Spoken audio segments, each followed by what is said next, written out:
예, 오늘 오후에는 주의 죽은 자들이 살아나고라는 제목으로 우리가 은혜를 좀 나누었으면 합니다. 이사야 말씀은 제가 이렇게 강의를 한다고 하니까 사람들이 그렇게 어려운 걸 얘기하냐 이렇게 말씀을 하시더라고요.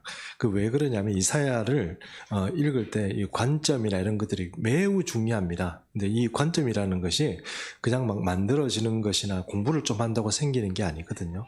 이 관점이라는 것은 진짜 성령의 은혜 가운데 주시는 어떤 통찰력 같은 게 반드시 있어야 가능합니다. 이게 있어야 조금 나머지는 연구를 하면 돼요.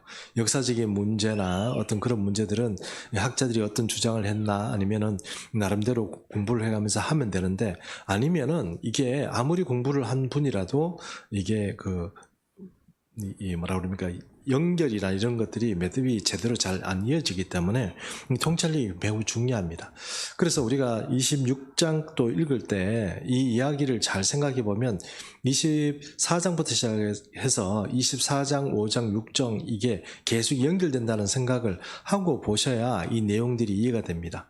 만약에 여러분이 우리가 지금 하고 있는 것처럼 이런 식으로 관점을 정리를 하고 이야기를 하지 않으면 24장, 5장, 6장은 무슨 얘기인지 도통 알아듣지 못하는 이야기가 됩니다.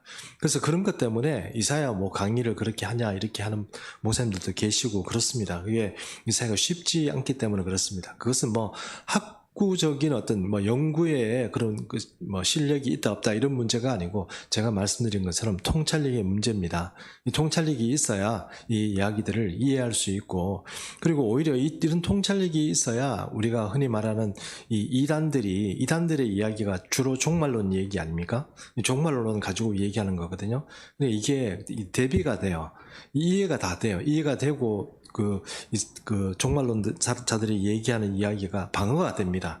그게 아니면 이런 이야기를 잘 이해하지 못하면 그들이 하는 이야기를 반박할 수가 없어요. 우리도 모르는 이야기를 그들이 막 얘기하는데 우리가 어떻게 반박이 가능하겠습니까? 근데 오늘 이야기도 잘 들어보시면 우리가 종말론적인 어떤 그런 배경에서 나오는 이야기다 하는 것을 우리가 이해할 수 있습니다. 계속 이제 우리가 종말론 이사야의 순서에 따라 가다 보니까 종말론 얘기를 하게 되는데요. 오늘 좀 힘들겠지만 그래도 11절부터 하나씩 자구를 좀 해석해 가면서 설명을 드리면 들어보시면 어렵지 않습니다. 들어보시면 이 얘기를 하셨던 얘기구나, 했던 얘기구나 하는 것을 이해하게 되는데, 그냥 읽으면 이야기가 무슨 얘기인지 좀 어렵게 되어 있습니다. 그래서 11절부터 조금 이렇게 한번 보도록 하겠습니다. 여기 보니까 여호와의 주의 손을 높이 들지라도 이렇게 되는데, 여기 손을 높이 든다는 뜻은 무엇입니까? 이 친다는 얘기입니다. 그러니까 이걸 심판을 내리친다는 어떤 그런 의미이기 때문에 이게 심판의 의미를 가지고 있거든요. 그러니까 여호와께서 이 심판을 하려고 손을 지금 든 겁니다. 그렇게 들었을 때 그들이 보지 아니하오나 이렇게 되어 있습니다.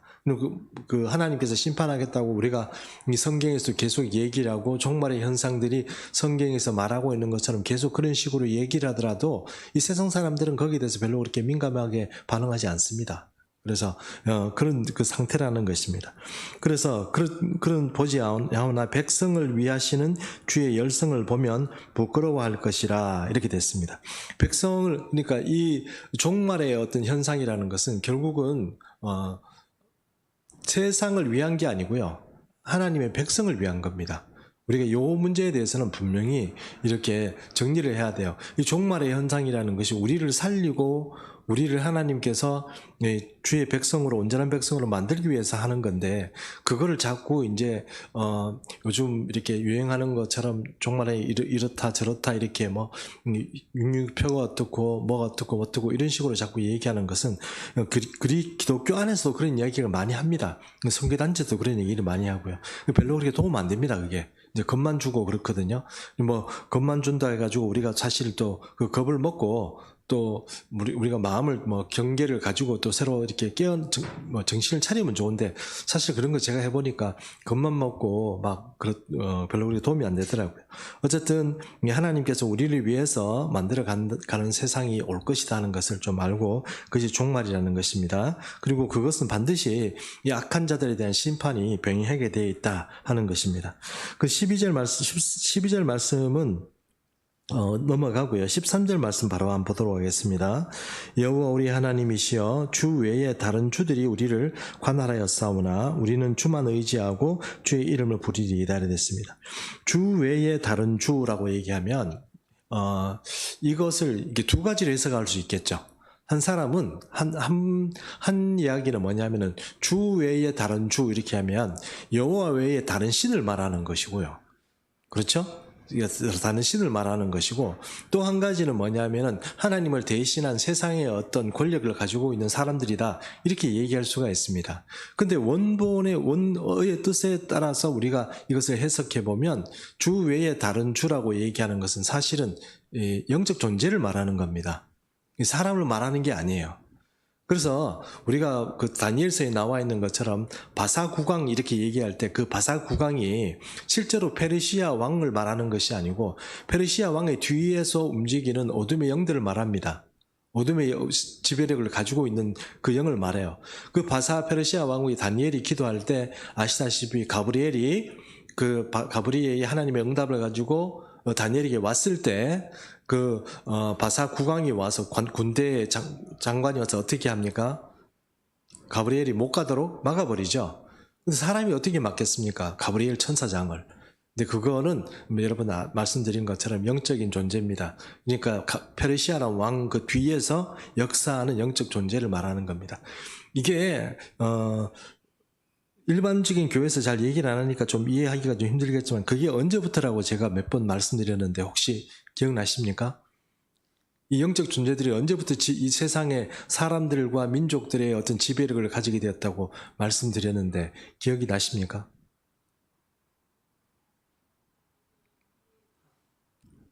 제가 분명히 말씀드렸는데 기억이 안 나시죠? 제가 말씀드렸죠. 바벨탑부터라고. 그러니까 성경 창세기를 제대로 연구를 해야 됩니다. 연구를 안 하면 이해를 못해요. 지금 목사님 좀 무슨 얘기를 하지? 바벨탑이 어쨌단 말이야. 바벨탑 사람들을 흩어진 것만 생각하잖아요. 근데 거기에 보면 제가 하나님의 회의, 그러니까 하나님께서 하나님의 오전 회의를 열어서 우리가 어떻게 했으면 좋겠냐 이래서 그때 사람들을 나눠주고 그때 하나님 백성들이 다 어떻게 됐다고 그랬습니까?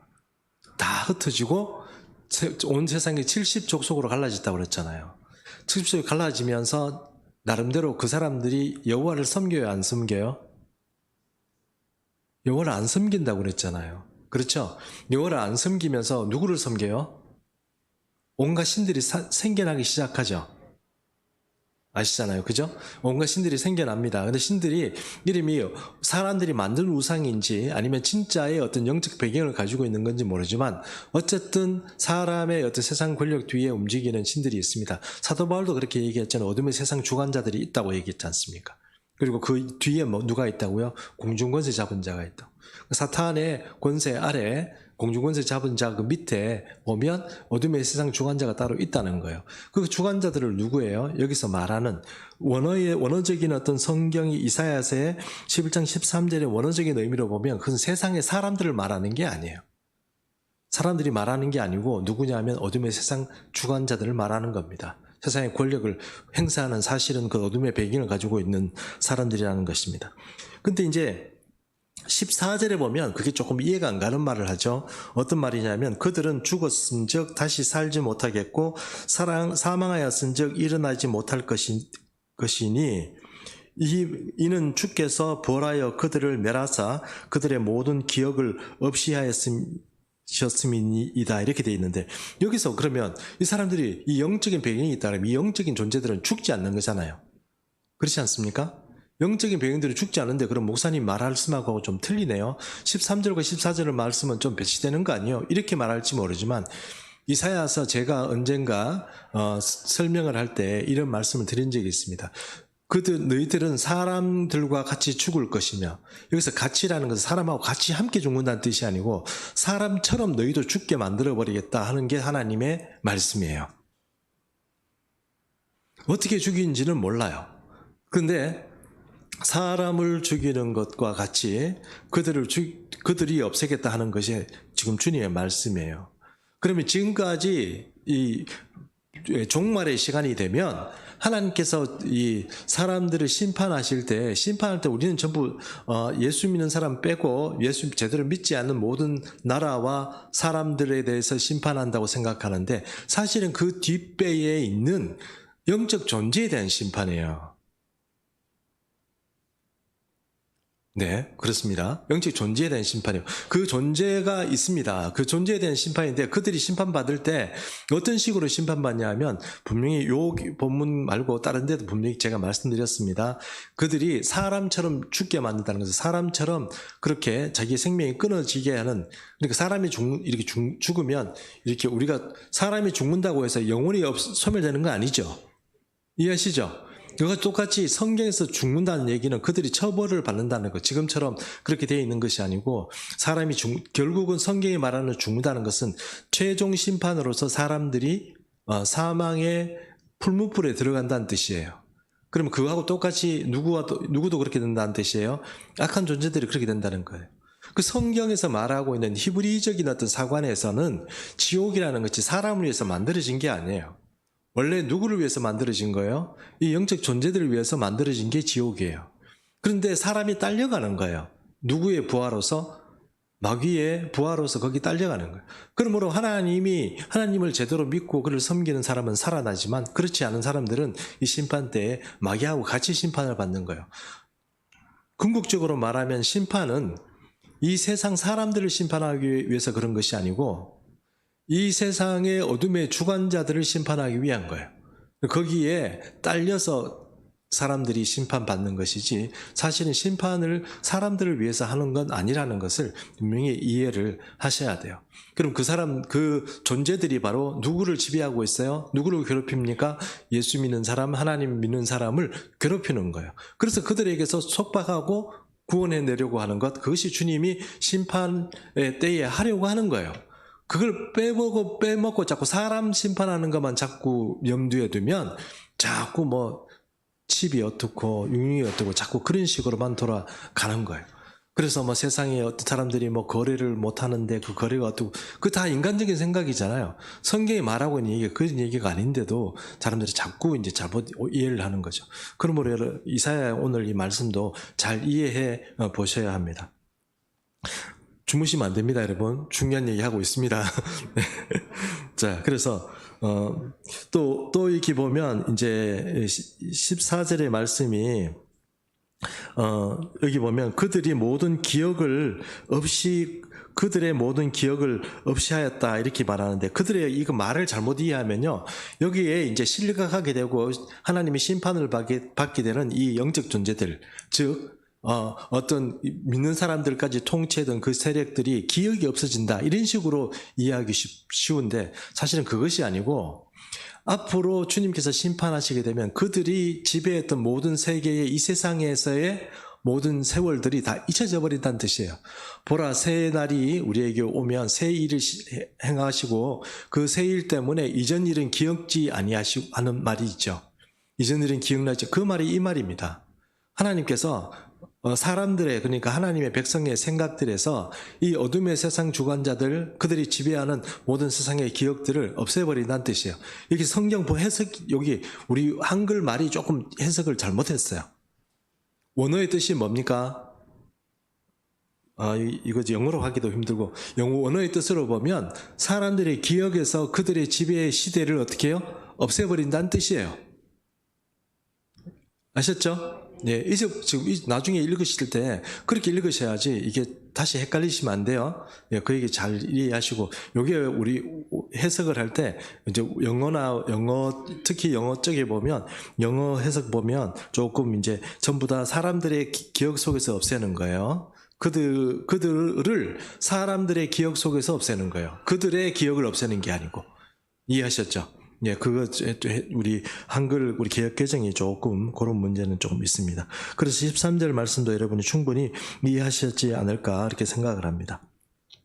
기본적으로 우리가 종말의 구조들이 어떻게 흘러가고 시나리오가 어떻게 흘러가는지 이해를 하면 이 이사야의 종말론 자체는 별로 어려운 게 없어요. 그리고 이게 요한계시록하고 타이밍상 딱딱딱 시나리오가 맞게 되어 있습니다. 이 얘기를 잘 못 이해하면 나머지 이야기를 잘 몰라요. 그게 자꾸 종말론에 사람들이 어려워하는 이유가 그것 때문에 그렇습니다. 그렇다고 해서 제가 완벽하게 다 이해하는 건 아니지만 그래도 이런 배경을 잘 이해하고 보시면 이해하기 쉽다 하는 것입니다. 15절 보겠습니다. 여호와의 주께서 이 나라를 더 크게 하셨고 이 나라를 더 크게 하셨나이다. 스스로 영광을 얻으시고 이 땅의 모든 경계를 확장하셨나이다 되어 있죠. 그렇죠? 그럼 여러분 여기서 스스로 이 땅의 모든 경계를 확장하셨다 이렇게 됐으면 경계가 있다는 얘기입니까? 없다는 얘기입니까? 있는데 지금 경계보다 어떻게 됐다는 얘기예요? 확장되어 있다는 뜻이죠. 그럼 땅이 어떤 얘기입니까? 땅이 더 넓어졌다는 얘기잖아요.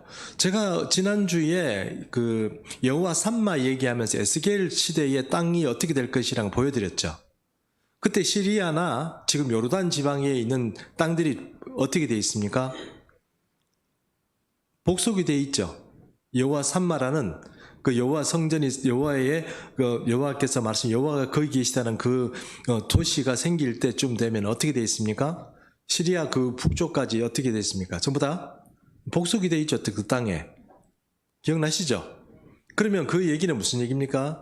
이게 꼭 그 에스겔서에만 나와 있는 게 아니고요. 원래 하나님께서 아브라함에게 약속하신 땅이 그래요. 그러니까 아브라함에게 약속하셨던 땅이 그렇고 모세가 출애굽할 때 땅도 그랬고 에스겔서에 나와 있는 땅도 그런 거예요. 그러니까 우리가 근거가 꼭 종말에만 그렇게 된다는 게 아니라 원래 하나님께서 약속하신 땅이 원래 그렇다는 뜻이에요. 그리고 그것들이 에스겔서에 와서 하나님께서 치수를 재가지고 경계는 어디서부터 어디까지고 어떻게 경계를 삼고 누구는 어디 경계고 누구는 어디 경계고 이렇게 해서 다 만들어주신 게 에스겔서에 수치가 나와 있는 거예요. 그렇기 때문에 이 아브라함이나 모세 때에는 누구를 어떤 식으로 배치를 해라 이런 것이 자세하게는 없지만 에스겔서에서는 그게 순서대로 되도록 되어 있습니다. 근데 그게 딱 그 땅이 어떻게 되어 있다고요? 경계가 확장되어 있습니다. 종말의 시간에 보면 경계가 확장이 되어 있다 그렇게 말씀드렸잖아요. 그러니까 지금 땅에서 지금 이스라엘 땅 있잖아요. 이스라엘 땅보다 분명히 경계가 확장되어 있습니다.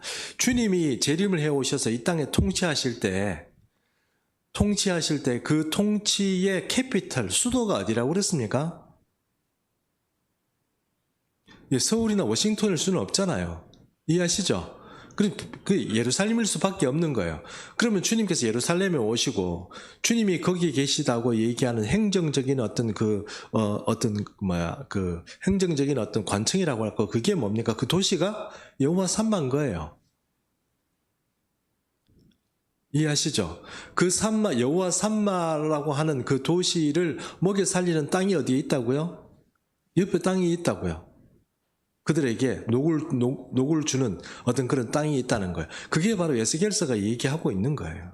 그래서 에스겔서는 여러분, 에스겔이 제사장이라고 그랬지 않습니까? 이 제사장이 하나님의 성전에 대해서 굉장히 민감한 어떤 그 생각을 가지고 있는데, 성전은 있습니다. 성전은 있는데 거기에 보면 또 여호와 삼마라는 그 전 세계를 다스리는 수도로서의 역할을 하나님의 통치가 실현되는 그런 도시가 에스겔서에 등장을 합니다. 그게 바로 여호와 삼마고 그것은 요한계시록의 완전 종말한 하나님께서 완전히 새하늘과 새 땅이 되기 이전에까지 주님이 이 땅에서 통치하게 되는 흔히 말하는 천년왕국에서의 도시로 그렇게 등장을 하는 것입니다. 그때 바로 이 26장 15절의 말씀이 이루어지는 것이죠. 주께서 이 나라를 더 크게 하시고 이 나라를 더 크게 하셨나이다. 스스로 영광을 얻으시고 스스로 영광을 얻는다는 얘기는 누가 그 사람을 왕으로 세운다는 뜻이 아니고 스스로 왕이 된다는 뜻이죠. 예, 이거 이해를 잘 못하시죠. 이게 우리말로서는 스스로 영광을 얻는다는 말 자체를 잘 이해 못하시겠지만 원어적으로 보면 이게 자기 스스로 내가 왕으로 등극한다는 뜻이에요. 그러니까 왕으로 등극을 하시고 그렇게 되었을 때 이 땅의 모든 경계를 확장하셨다 이렇게 되어 있습니다. 그럼 왕으로 등장하시게 되면 그때 땅이 바로 그 시리아 북쪽 땅까지 다 이렇게 각 족속별로 그 땅을 다 이렇게 나누어서 옛날에 그 여호수아 군대가 이스라엘 땅에 그 가나안 땅에 들어가서 그 땅을 나누었던 것처럼 그때는 땅이 뭐 이렇게 뭐 여러 가지로 이렇게 뭐 이 모양 저 모양 울퉁불퉁하게 되었지만 에스겔서에 나와 있는 땅은요 이렇게 쭉쭉 이렇게 이렇게 위에서부터 층으로 이렇게 나와 있다는 것입니다. 그런 것을 생각해 보면 그때 바로 하나님께서 거기 계시면서 통치하는 시대가 온다는 것입니다. 우리가 일반적으로 생각할 때 우리는 이 종말의 시간을 어떻게 생각하냐면 이제 마귀가 종말의 시간에 사람들을 죽이고 고난 주고 핍박 주고 막 이런 거 생각하는데 그거 제가 분명히 말씀드리지만 그거 신경 쓸 필요 없습니다. 우리하고 상관없는 문제예요. 그래 이거 이렇게 얘기하면 사람들이 뭐 그런 게 어딨냐 이렇게 할지 모르지만 원래 살아가는 그 자체가 더 어려워요. 우리는 깨어있는 게 더 중요해요. 지금 그것을 요한 계시록에 나와 있는 그런 상황을 맞닥뜨리게 되는 사람들은 사실은 전 세계에 있는 모든 사람이 아니에요. 물론 예수님이 오실 때가 되면 모든 어떤 어려운 일들이 일어나는 것은 사실이에요. 그러나 지금 여기에 나와 있는 이야기들을 잘 읽어보시면 이게 전 세계를 대상으로 하는 이야기라고 이해하면 이야기가 전혀 성립이 안 돼요. 무슨 얘기인지 이해를 못해요. 이게 주님께서 말씀하시는 그런 어떤 이야기들 포인트가 있어요. 그러므로 제일 중요한 건 그 땅이 어디냐 그리고 그 시대가 어디냐 이런 것들을 잘 이해해야 이야기들이 좀 이해가 하기가 쉽다 하는 것입니다. 그래서 지금 이제부터 한 16절부터 몇 절은 또 어떤 이야기가 나와 있냐면 이 땅에서 하나님의 백성이 당하게 될 대환란의 시간을 말씀합니다. 자, 우리가 뭐 이야기를 다 할 수는 없지만 대환란의 얘기를 잠깐만 해보겠습니다. 여러분 이렇게 한번 생각해 보세요. 이 환란 전에 우리가 휴거합니까? 아니면 환란 중간에 휴거합니까? 아니면 환란 후에 휴거합니까? 우리는 환란 전에 휴거라고 하겠죠. 근데 일반 교회에 가서 얘기를 하면 대답할 사람은 거의 없습니다. 모르거든요. 이게 보십시오. 환란 전에 휴거합니다. 근데 환란이 있으면 요한계시록에는 7년 대환란 돼 있죠. 맞죠? 네, 7년 대환란 돼 있죠. 환란이 있습니다. 그런데 여러분 제가 분명히 말씀드리죠. 이 7년 대환란이 모든 사람에게 모든 전 세계에 있는 모든 사람에게 같이 있는 건 아닙니다. 그러니까 물론 있죠. 같은 시대를 살게 되지만 그것을 특별하게 중요하게 여겨야 될 사람들인데 그 사람들이 바로 예루살렘, 이스라엘에 사는 사람들이에요. 그럼 보세요. 요한계시록은 7년을 그냥 7년이라고 얘기한 게 아니고 전반기, 하반기로 나눠요. 3년 반, 3년 반으로 나눕니다. 그러면 우리가 휴거라고 얘기할 때 이 7년 중에 여기에 오는 걸까요? 아니면 여기 중간에 3년 반 지나고 여기 오는 걸까요? 아니면 여기 오는 걸까요? 1번 다 아시죠? 2번, 3번. 1번은 7년입니다. 지금 제가 손가락 하나는 3.5년이에요. 3.5년, 3.5년, 합쳐서 7년이잖아요. 그러면 대환란이 7년 동안 있는데 이 중에 3.5년, 3.5년이 있어요. 휴거가 여기 1번에 일어날까요? 아니면 여기 2번에 일어날까요? 3번에 일어날까요?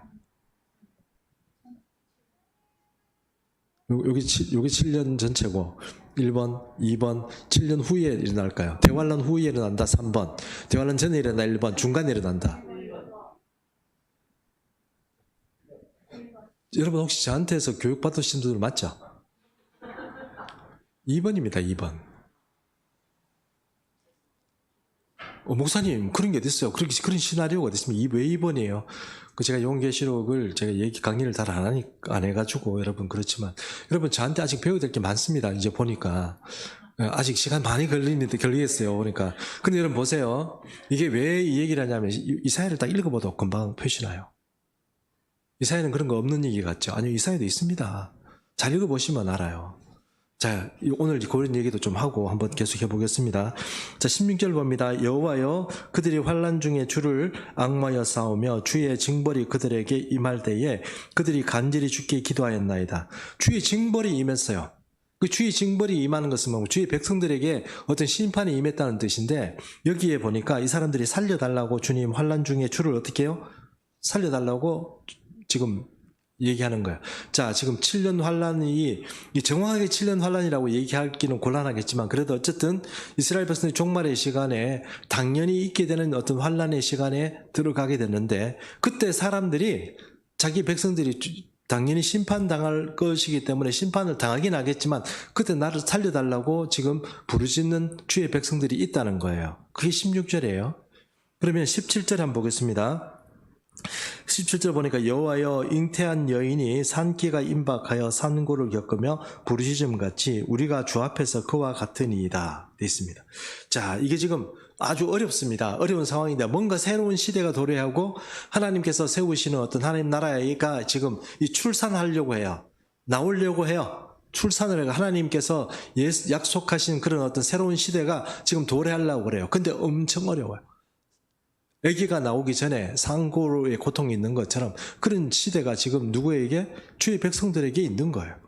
그게 바로 여러분 우리가 흔히 말하는 대환란의 기간이 있는 거예요. 그래서 그 대환란의 기간이 지금 진행이 됩니다. 그와 같으니라 16, 18절 우리가 잉태하고 산고를 당하였을지라도 바람을 낳은 것 같아서 땅에 구원을 베풀지 못하였고 세계의 거민을 출산하지 못하였나이다. 이 사람들이 고생하고 막 그렇게 하지만 결론적으로 뭐예요? 아무것도 없어요. 아기를 못 낳아요. 아무것도 없어요. 바람을 낳은 것 같았어요. 고생 엄청 해가지고 막 출산한다고 막 난리를 치고 막 이랬는데 아기가 안 나와요. 안 나온 게 아니고 아기가 없어요. 없는 거예요. 결국 이 이야기는 이 사람들이 고생한다고 해서 나라를 뭐 보존하거나 만들 수 있는 게 아니, 주의 백성이 고생하고 이런 게 아니고 전적으로 하나님 나라는 누구의 손에서 나오는 거예요? 하나님의 손에서 나오는 거예요. 그 주권이 하나님께 있고 그것은 세상에서 만들어내는 그런 어떤 권세가 아니고 그런 나라가 아니에요. 그 하나님께서 바로 그렇게 등장을 하신다 하는 것입니다. 자, 고통의 시간이 상고의 시간이 시작됐다는 게 16절, 17절, 18절을 통해서 나오는데 고생은 엄청 하는데 나오는 건 없어요. 맞죠? 그게 16절, 17절, 18절이에요. 자, 성경에서 말할 때 상고의 고통 이렇게 얘기할 때 한번 읽어보십시오. 그때는 반드시 하나님 나라의 종말적인 최종적인 종말의 하나님 나라와 상관이 있습니다. 그냥 읽으시면 이런 표현이 왜 들어간지를 잘 몰라요. 이사야에도 나와 있지만 다른 예언서에도 나와 있습니다. 그래서 읽을 때 상고의 고통 이렇게 얘기하면 하나님께서 특별한 어떤 시대를 여시려고 하는데 그때 그 마지막 그 어떤 종말의 시점에 굉장히 고통스러운 시기가 오는구나 하고 생각하시면 그게 답이에요. 그래서 16, 18절까지 한번 봤습니다. 그래서 19절에 보면 19절에서는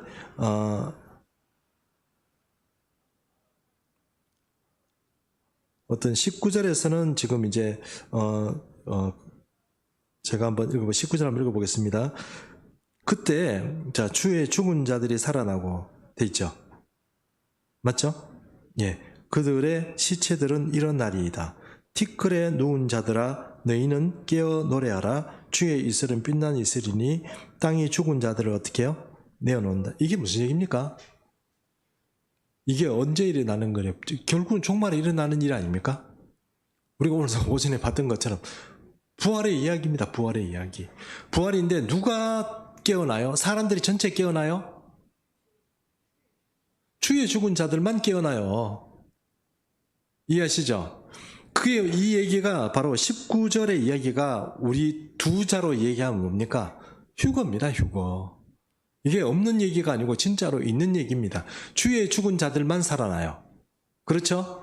그것이 전부 다 시체가 없어져 가지고 다 뭐 땅에서 뭐 없었든지 어떻게 됐든지 그게 어떻게 해요? 다시 다 붙어가지고 새 몸을 입고 새로 사람들이 깨어나는 거예요. 다 태어나는 거예요. 다시 살아나는 거예요. 그게 부활의 이야기가 이사야의 26장 19절에 나와 있습니다. 휴거의 이야기입니다. 근데 그 휴거가 언제 나와요? 대환란이 시작됐어요. 상고의 고통이 있어요. 지금 그 새로운 어떤 시대를 맞이하려고 애를 틀고 있는 그런 시기에 뭐가 나와요? 이게 나와요. 됐죠? 자, 그러면 다시 시작하면 다시 보십시오. 고통이 시작됐어요. 고통이 시작되고 대환란의 시간이 시작됐고 지금 하나님께서 이제 심판을 하는데 그 악한 자들 이런 사람들은 불에 타 죽고 그 다음에 지금까지 지배력을 가지고 세상의 사람들을 다스리던 어둠의 권사들이 심판을 받아요. 그런데 어느 순간 보니까 그 중간에 어딘지 모르지만 제가 설명하기에는 그 중간이죠. 중간 시간에 뭐가 나타나요? 부활, 그죠? 예, 휴거가 나타나는 거예요. 그럼 그 이후는 어떻게 될까요? 휴가 다 했어요. 그래 그 이후에 어떻게 될까요? 휴가 되는 사람들은 좋아요. 휴가 됐어요. 그러면 이 나머지 땅 사람들은 어떻게 해야 할까요? 계속 보겠습니다. 20절 한번 보겠습니다. 자, 20절 한번 보겠습니다. 제가 읽을게요. 내 백성아 갈지어다 내 밀실에 들어가서 내 문을 닫고 분노가 지나기까지 잠깐 어떻게 해요? 숨을지어다. 말이 이상하잖아요. 19절을 보면 지금 주의 죽은 자들이 살아나가지고 막 지금 뭐 부활하고 막 이렇게 난리인데 또 어떤 사람들은 어떻게 해요? 숨어야 돼요. 맞죠? 왜 숨어야 되죠? 부활하고 지금 휴거가 됐는데 왜 숨어야 돼요? 이게 바로 여러분 이 땅에서 바로 휴거가 되는 사람이 있고 남아있는 사람 중에 주의 백성들은 어떻게 돼요? 피해야 돼요. 그래서 제가 이 대환란기간이 7년이 있으면 제가 이렇게 말씀드린 이유가 바로 그래서 그런 거예요. 그럼 휴가 돼버렸어요. 나머지는요. 그러면 휴가가 되는 순간 주님께서 이 땅에 바로 내려와서 통치하시느냐? 그게 아닙니다. 나머지 후 3년 반이 또 있어요. 그 요한계시록 이렇게 나중에 강해를 하면 그때 다 이해하시겠지만 후 3년 반이 또 있어요. 그럼 이때는 어떻게 되냐? 그때는 진짜 힘들어요. 그때 여러분 알고 있는 것처럼 바로 666이 등장하고요. 사람들을 죽이고 하는 그런 어떤 고난의 시간이 여기 등장해요. 여기는 아니에요. 여기는 아니라는 건 아니지만 어려운 순간이긴 하지만 그래도 좀 숨은 쉴만하지만 이때부터는 아니에요. 사람이 휴가되고 나서 그 이후부터는 아주 어려운 시기가 나오는 겁니다.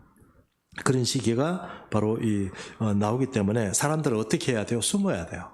그때는 어떻게든 그 3년 반을 죽지 않고 버티고 숨어 다니면서 그 토굴에 들어가서 살든지 아니면 땅에 들어가서 살든지 그렇게 피해 다녀야 돼요. 그래야 주님이 이제 재림에 오시면 대환란의 기간이 끝나야 됩니다. 그때 내려오셔야 그 일들이 이제 정리가 되고 주님의 통치가 임하는 것입니다. 21절 한번 보겠습니다. 보라 여호와께서 그의 처소에서 나오사 땅의 거민의 죄악을 벌하실 것이라 땅이 그 위에 잦았던 피를 드러내고 그 살해당한 자를 다시는 덮지 아니하리라. 하나님께서 심판하실 날이 어떻게 해요? 잠깐 피해 있으면 그 피해 있는 기간이 지나고 나서 어떻게 해요? 주님이 등장하시는 거예요. 그럼 주님이 등장하신다는 얘기를 우리로 말하면 뭡니까? 재림하시는 거예요. 재림하시는 거예요. 이게 이사야가 말하고 있는 종말의 이야기입니다. 그 시나리오를 여러분 잘 이렇게 이해하고 있으면 이런 이야기들이 이렇게 순서대로 이렇게 되는구나 이해할 수 있지만 이 시나리오가 이해되지 않는 사람은 그 어떤 통찰력이 없는 분들은 이 얘기가 도통 무슨 얘기인지 잘 이해를 할 수가 없어요. 이 시나리오를 잘 이해하고 있으면 어려운 게 없습니다. 다 이해할 수 있습니다. 자, 이렇게 이사야가 이 얘기를 이렇게 마무리하고 있습니다. 자, 언젠가 19절의 말씀처럼 어느 날 주의 죽은 자들이 살아나는 그런 은혜가 우리에게 있을지 모릅니다. 깨어 있어서 우리는 꼭 주의 죽은 자들이 살아날 때 먼저 죽은 자들이 살아나고 그 위에는 누가 살아나요? 이 땅에서 살아있는 사람 중에 주님을 믿는 자들이 부활의 옷을 입는다는 것을 여러분 명심하고 사도 바울의 이야기처럼 그렇게 된다는 것을 이해하셨으면 좋겠습니다. 자, 제 주장이라고 얘기하기에는 여러분 시나리오가 명확합니다. 시나리오가 너무 명확해요. 제 얘기를 안 믿어서 거는 상관없는데 진짜로 여러분 제 얘기를 증명하는 게 아니고 한번 성경을 자세히 보면서 뜯어보시면 이 시나리오가 그렇게 나와 있습니다. 정리하면 이렇습니다. 요 말씀만 했지만 다시 말씀드리면 7년의 대환란이 반드시 있게 되어 있습니다. 그것은 반드시 요한계시록 이야기뿐만 아니고 어디든지 다 나와 있습니다. 다니엘 얘기도 마찬가지고요. 그런 얘기가 나와 있습니다. 한 일에 이렇게 얘기하면 한 일에가 7일이잖아요.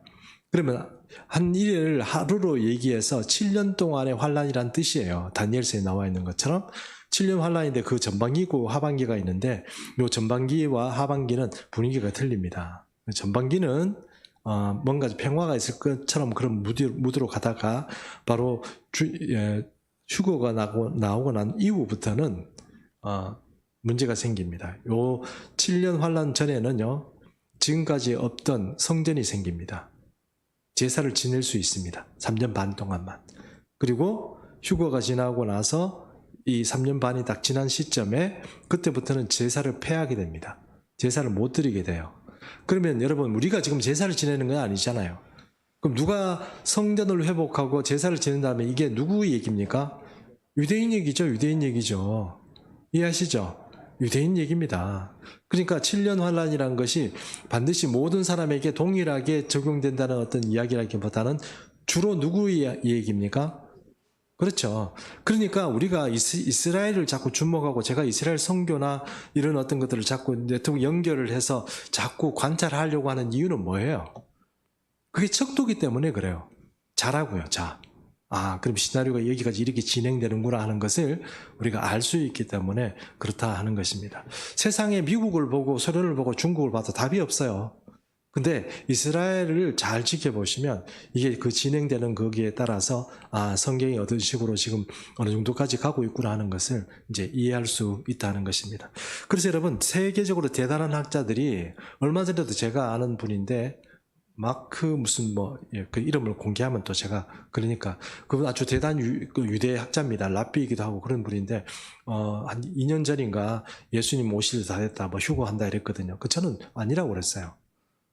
그 사람은 근데 그 사람의 말을 믿는 사람들이 온 사람들이 지금 곧 온다 그러고 난리를 친 적이 있습니다. 우리 그 옛날에 그 휴거 사건이 있었던 것처럼 전 세계적으로 선교단체들이 그런 난리를 친 적이 있어요. 우리나라에서도 그 사상을 받아들여가지고 우리 이름만 대면 아는 선교단체가 그것 때문에 부안해동하고 그랬습니다. 아니라고 그랬거든요. 시나리오가 뻔한데 왜 저런 얘기를 할까 생각했는데 결국은 보십시오. 시나리오 되잖아요. 아무 일도 안 일어나요. 여러분, 주님이 오실 때가 되긴 돼 가는 것 같아요. 지금 우리가 얘기하는 거 이사야서를 잘 읽어보시면 지금 현대 상황에서 잘 읽어보시면 그게 정말의 시나리오가 진짜로 우리 시대에 이루어지고 있구나 하는 것을 이해하셔야 돼요. 아, 멀리 저거 지금 말을 잘못하는 거 아닌가? 이렇게 생각하시면 할 말은 없습니다만 그게 그렇게 되는 게 아니고 진짜로 다 이루어집니다. 그러니까 나머지 남아있고 이해 안 되는 부분들이 지금 하나 둘씩 이해가 되기 시작해요. 거의 다 왔어요. 그러니까 자꾸 미루구나 주님이 언제 오실지 모르겠다 이렇게 생각하지 말고 주님이 우리 시대에도 오실 수 있다. 성경적으로, 시나리오적으로 그렇게 이해를 하는 게 맞아요. 이해하셨죠? 예, 그렇게 생각하시고 우리 다 깨어서 끝까지 무조건 우린 휴거하고 무조건 다 깨어서 천국 다 무조건 가는 겁니다. 아셨죠? 네, 아멘이시죠?